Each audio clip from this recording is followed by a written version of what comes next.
जब आपके अंदर जलन होती, बेचैनी होती, घबराहट होती है, तो वही जाकर विरह बनती है। हा प्राणनाथ, अब जिया नहीं जा रहा आपके बिना, वही भगवत साक्षात्कार कराती है। आप समझ नहीं पा रहे, आपको लग रहा है मेरे साधन में कमी हो गई, जो बेचैनी बढ़ रही है। यही साधन की परिपक्व अवस्था है, जो बेचैनी बढ़ रही। प्यारे समझिए, आपका हृदय तो जलता है, आप में जो अशांति सी महसूस हो रही है, अभाव सा महसूस हो रहा है, ये कृपा हुई है आपके अंदर। यही अभाव आपके अंदर ऐसा भाव पैदा करेगा कि आप चिल्ला चिल्ला कर रोने लगेंगे, प्रियाजू अब रहा नहीं जा रहा, सहा नहीं जा रहा, अब आ जाइए। बन गई बात। जहां आपके अंदर ऐसा भाव आया, बेचैनी बढ़ी, तो आप उसको चैन प्राप्त करने के लिए भोगों का चयन कर लेते हैं। बस गई वो। बोले अब थोड़ा, कल किसी ने कहा था कि आपके कथनानुसार मैं जब चलता हूं तो भारी घबराहट पैदा हो जाती है, और जब हम आपकी हर बात छोड़ देते हैं तो एक तसल्ली से मिलती है और शांति मिल जाती है। क्या शांति मिल जाती? मन। अब विषय भोगने को मिलेगा, अब स्वतंत्रता मिल गई अब। और जहां अनुशासन में वो जलता है कि मेरी हर वासना की आपूर्ति हो जाएगी, आप समझ नहीं पा रहे। वो जो आपके अंदर बेचैनी, वो भगवत प्राप्ति के लिए योग्यता पैदा कर रही है आपके अंदर, पर आपको वो नहीं चाहिए, इसलिए विषय सेवन में शांति लगती। त्यागात शांति मिलता, वो केवल विषय भोगों में शांति मिल जाती है। यही बुद्धि की बात है, बहुत खराब बुद्धि हो चुकी। दास्य, सख्य, वात्सल्य, माधुर्य, ये जितने भाव हैं, पहले इनके शरणागति पुष्ट होनी चाहिए। भगवान सब कुछ आपको दे देंगे, पर पहले शरणागति पुष्ट होनी चाहिए।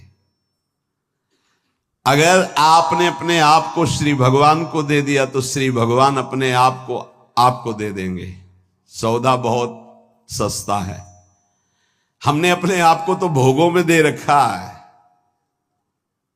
अगर हम अपने आप को श्री भगवान को दे दे, श्री भगवान हमें अपने आप को दे दे, कितना सौदा सस्ता है। अगर शरणागति पक्की हो गई तो भगवान त्रुटियों की तरफ नहीं देखते। राहत न प्रभु चित्त चूक किए की, करत सुरत 100 बार ही की। प्रभु उसके हृदय की बात देखते कि मेरा शरणागत हो गया, सैकड़ों त्रुटि हो जाए तो भी ध्यान नहीं देते। कितनी कृपा है।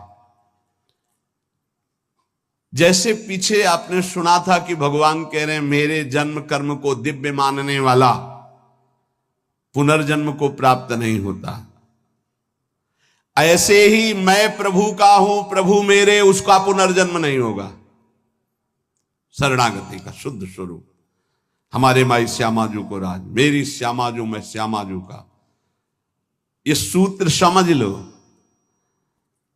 प्रभु को अपना मानने वाला, अगर उससे त्रुटियां भी होती तो प्रभु नहीं गिनते। जन अवगुण प्रभु मान न कहो, उसको भगवत प्राप्ति हो जाएगी। मैं प्रभु का, प्रभु मेरे।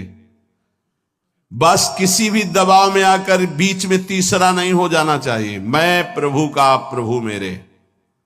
फिर मैं प्रभु का, ये भी विस्मरण हो गया, केवल प्रभु मेरे। चाहे समझ में आए या ना आवे, इतना समझ लो, संसार का कोई भी संबंध, कोई भी शरीर, कोई भी वस्तु स्थायी नहीं है, कोई भी पद।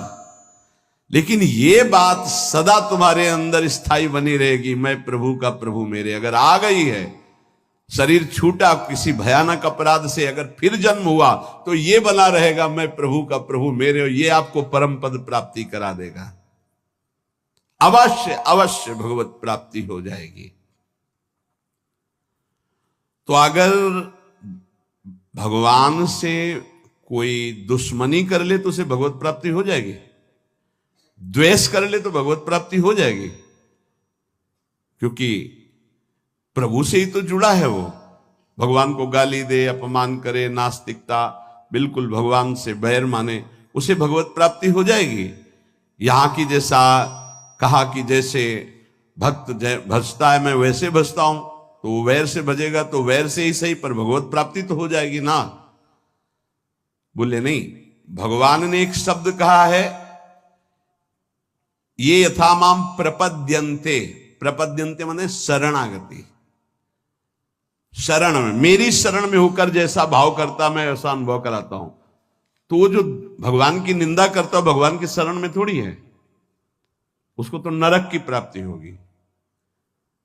बोले शिशुपाल ने भी तो निंदा की थी, तो रात दिन भगवदाकार वृत्ति रहती थी उसकी, उसे उठते बैठते चलते फिरते कृष्ण ही नजर आते थे। कंस ने भी तो द्वेष किया, तो उसको दाल में जीरा भी कृष्ण ही नजर आते थे, जिधर दृष्टि डालता कृष्णाकार वृत्ति थी उसकी। ये छोटे मोटे बैर वालों को यमराज ठीक कर देते हैं, उनको भगवान को नहीं अवतार लेना पड़ता। ये जैसे ना कि भगवान की निंदा कर रहे हैं, भगवान की अवहेलना कर रहे हैं, नास्तिकता कर रहे हैं, इनके लिए शासन विभाग है यमराज, वो अच्छी धुलाई करके। देखो यहां चाहे जितना आप अपने को बलवान समझें, कंबल डाल के कुटाई होती जेल में। एक हमें मिले थे जेल में, तो उन्होंने कहा था कि वो जो पुराने कैदी हो जाते हैं वो वहां के शासक की तरह हो जाते हैं। तो जैसे कोई ज्यादा उद्दंडता करता है ना, तो फिर कंबल उड़ा के और फिर उनकी पिटाई होती है। तो यहां तो कंबल उड़ा के होती, वहां तो बहुत ही दुर्दशा होती, क्योंकि इस शरीर का तो वहां महत्व है नहीं पंच भौतिक। वहां एक नया शरीर मिलता है जिसका नाम यातना देह, वो मरता नहीं है, उसमें केवल दंड भोगना होता है।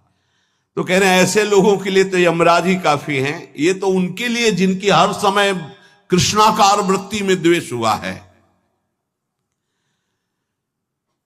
जो भगवान का आश्रय अंदर से लेकर के भगवद आचरण करता है, वो भगवान का भक्त होता है। और भगवान प्राणी मात्र के परम सुहृद हैं,